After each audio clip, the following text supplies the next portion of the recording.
Hi there, it's Sean again here from Livewell Villages, and today I'd like to talk to you about our very special caregivers. But in order for me to really explain to you what they do on a daily basis, I'd like to just take a travel through our discussion previously around person-centric care, or as such, relational-centric care.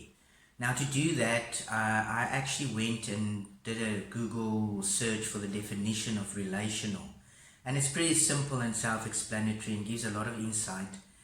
It refers to our interactions with others, being engaged, grounded, we're centered, we get involved with the person, we're humble and we're honest and we're kind. And I think that's exactly what we portray within the portfolio of our caregivers every day. So how do we phase this into what we do at Livewell?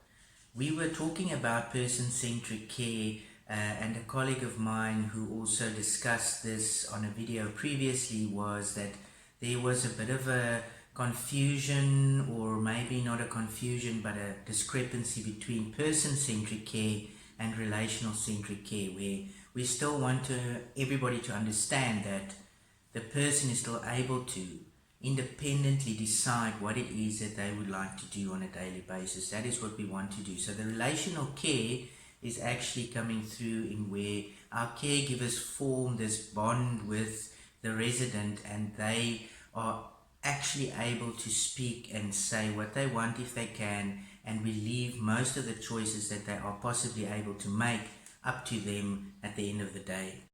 Now, when I speak about the fact that we would like our residents to be independent as far as they possibly can, we also understand that someone living with dementia, they do not always have that ability. So this is where our caregivers come in. They are there to assist with the choices. They are there to be able to work through the choices that the residents make, and to ensure that the choices are good for them and isn't going to harm them in any way. So they really become the keeper of your loved one, a proxy family member, if you will. They share the breakthrough moments. We have amazing breakthrough moments on daily basis with so many small little things that's just so amazing, and the bond between the caregiver and the resident is sometimes just so beautiful. They as the caregivers also guard that gate of fear that the resident lives with. Every day a resident may be anxious, may be scared, may be angry, and the caregiver is almost their bouncer to ward off all the evil spirits and all the bad guys and make them feel as safe as they can. So they engage with the residents. So it's bringing us back to the definition of relational care. They engage with the residents. That's engaging, in other words, getting the viewpoint from that person as well, not just telling them what you think is better for them. And again, the relationship that's formed with the resident from a caregiver perspective is just absolutely profoundly beautiful, and definitely something to witness. There is just such a beautiful friendship that blooms within the time that they spend together. And then again, referring back to one of the words in the definition of relational care, is they ground that resident when the resident is not able to ground themselves. So the caregiver becomes a friend, a confidant, in a time where it is very, very necessary and needed the most. They, as I've mentioned before, also become the residents' limbs when they are no longer able to move freely. They become the resident's voice when they can't speak for themselves. They get to know that resident so well that they know before the resident even tries to explain what it is that they need. They already know what it is that they need. And I think the affectionate part is the most beautiful part, where I think someone living with dementia really needs to be touched and cuddled and hugged and just shown what love still means, because the fear sometimes overcome everything else, and I think it really makes them calm. And this is where our caregivers once again come in and show them affection. Even if they no longer understand where it comes from, they will feel it. And once again, that is where the calmness will come in. So, what is it like a day in the life of a Livewell caregiver? And I'm sure there's a lot more to it, but briefly, just sort of a journey that I'd like to take you on. A caregiver will be there early in the morning to start their shift, and the first thing that they would typically do, obviously, is to wake up the resident. Now, the resident is not woken up army style, or as we know at a hospital, where when you're still really snoozing, someone suddenly wakes you up at 5 o'clock to have a cup of tea.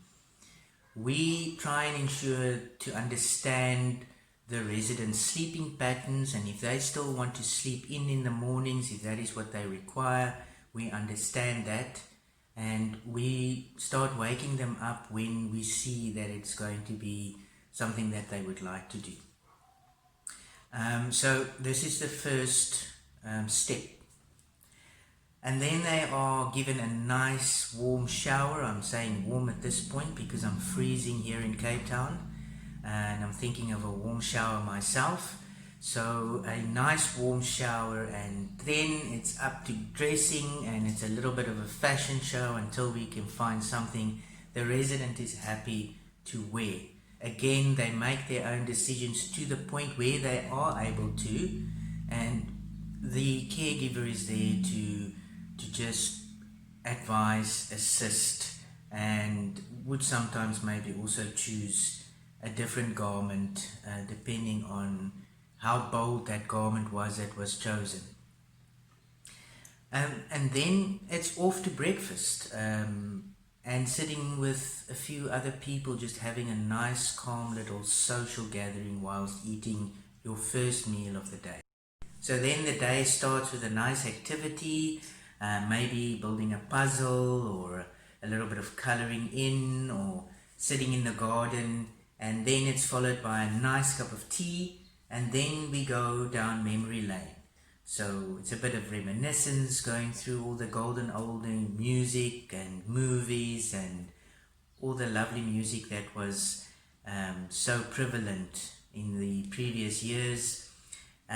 We reminisce whether Elvis was better than the Beatles, and well, Elvis was better than the Beatles, but that's just my opinion. And then we have a nice hearty lunch, and then of course, when the tummies are full, some of us just wants to take a nice nap, and our caregivers again are there to ensure that the residents are nicely tucked in to have a nice nap. And if they don't, then we go and take a stroll in the garden, the sensory garden, and just look at all of the little chickens that's been born, or the ducks that's been born, or we look at all the squirrels that run around in the garden. And then it's dinner. Perhaps maybe dinner and a movie, depending on what the activities are for the evening. And then it's definitely off to bed, and then they're tucked in again by their loving caregiver, and off to dreamland it is. I also have to mention that some of our caregivers have beautiful angelic voices, so sometimes you could hear a soft melody of a beautiful lullaby in the corridors when one of our residents are maybe not able to fall asleep. So I've always had this thought about our caregivers, and I've spoken to them about it many times. I'm sure they'll remember I've always said to them that they are superheroes. In fact, I actually suggested that we should give them capes, but I know that it would sort of interfere with the movement when they're working. But I do think that they should have invisible capes. I'm just so incredibly proud of them, especially during this pandemic, where they have certainly gone out of their way and didn't hesitate once to give all of them to ensure that our residents were safe during this time. And I think it's not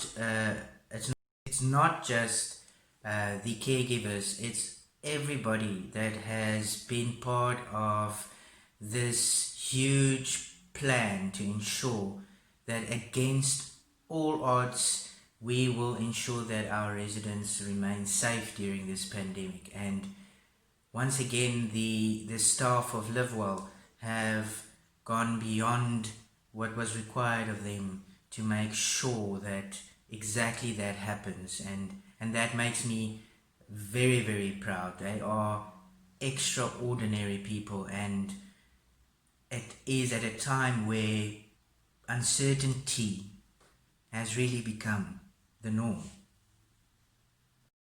So once again, I'd like to end this discussion with a poem that was written in the first person of someone that's living with dementia, and it is a beautiful, profound poem. And I think once you've listened to it, you will understand that the words coming from this person's heart is exactly what we want to achieve from our caregiver's point of view, as to remember this person is a person. So the poem was written by a lady by the name of Caroline Hainali, and the poem goes like this. Pray for me, I was once like you. Be kind, loving to me, that's how I would have treated you. Remember, I was once someone's parent or spouse. I had a life and a dream for the future. Speak to me. I can hear you even if I don't understand what you are saying. Speak to me of things in my past of which I can still relate. Be considerate of me, my days are such a struggle. Think of my feelings because I still have them and can feel pain. Treat me with respect because I would have treated you that way. Think of how I was before I got Alzheimer's. I was full of life, I had a life, I laughed and loved you. Think of how I am now. My disease distorts my thinking, my feelings, and my ability to respond, but I still love you, even if I can't tell you. Think about my future because I used to. Remember, I was full of hope for the future, just like you are now. Think how it would be to have things locked in your mind and can't let them out. I need you to understand and not blame me, but blame Alzheimer's. I still need the compassion and the touching, and most of all, I still need you to love me. Keep me in your prayers, because I am between life and death. The love you give will be a blessing from God, and both of us will live forever. How you live and what you do today will always be remembered in the heart of someone living with dementia. A beautiful poem, and definitely something that our caregivers take into consideration every day to make sure that that person feels loved and validated. Thank you.